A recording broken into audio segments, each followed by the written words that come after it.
ഇനി ക്രൊയേഷ്യ പരിശോധിക്കുകയാണെങ്കിൽ ക്രൊയേഷ്യ ഇത് 7ാം തവണയാണ് അവർ ലോകകപ്പിന് വരുന്നത്. ലോകകപ്പിനെത്തുന്നത് 2018 ലോകകപ്പിൽ ഫൈനലിലെത്തിയതാണ് അവരെ സംബന്ധിച്ചിടത്തോളം അവരുടെ ഏറ്റവും വലിയ നേട്ടം. അന്ന് ഫ്രാൻസിനോട് തോറ്റുപോവുകയായിരുന്നു, അന്ന് റണ്ണേഴ്സപ്പായി.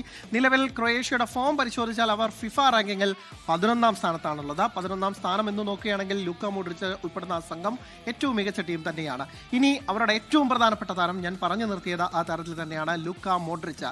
ലോകകപ്പ് ഇത് അദ്ദേഹത്തിന് 5ാം ലോകകപ്പാണ്. 2 ഗോളാണ് നേടിയത്. അത് അർജന്റീനയ്ക്കെതിരായ 2018 ആ ഗോളൊക്കെ തന്നെ ആരാധകർക്ക് ഓർമ്മ വരും. ഒപ്പം തന്നെ അദ്ദേഹം ലോക ഫുട്ബോളറായി മാറിയിട്ടുണ്ട്. ബലന്തോർ ജേതാവായി മാറിയ ആ താരം ഒരുപക്ഷെ ലിയോണൽ മെസ്സിയും ക്രിസ്ത്യാനോ റൊണാൾഡോയും അടക്കി ഭരിച്ചിരുന്ന ഫുട്ബോൾ ലോകത്ത് അല്ലെങ്കിൽ തുടർച്ചയായി ബലന്തോർ പുരസ്കാരം നേടിയിരുന്ന ഘട്ടത്തിൽ അതിനെ ഒരു ബ്രേക്ക് വരുത്തിയ താരം എന്ന് വേണമെങ്കിൽ ലൂക്ക മോഡ്രിച്ചിനെ വിശേഷിപ്പിക്കാം. 2018 ലോകകപ്പിലെ പ്ലെയർ ഓഫ് ദ മാച്ച് ടൂർണമെന്റായും അല്ലെങ്കിൽ പ്ലെയർ ഓഫ് ദ ടൂർണമെന്റായും തിരഞ്ഞെടുക്കപ്പെട്ടതും ലൂക്ക മോഡ്രിച്ച് ആയിരുന്നു. അപ്പോൾ ലൂക്ക മോഡ്രിച്ച് തന്നെയാണ് ഇന്ന് ക്രൊയേഷ്യയുടെ പ്രതീക്ഷകൾ. അദ്ദേഹം തന്നെയാണ് ആ ടീമിന്റെ ഹൃദയവും മസ്തിഷ്കവും എന്നൊക്കെ തന്നെ നമുക്ക് പറയാം. എന്തായാലും വലിയ പ്രതീക്ഷകളുമായാണ് ഈ പോരാട്ടം നടക്കുന്നത്. ആ ആവേശ പോരാട്ടത്തിനായും കാത്തിരിക്കാം. ഒപ്പം തന്നെ പോർച്ചുഗൽ തിരിച്ചടിക്കുമോ എന്ന ആകാംക്ഷയുമുണ്ട്.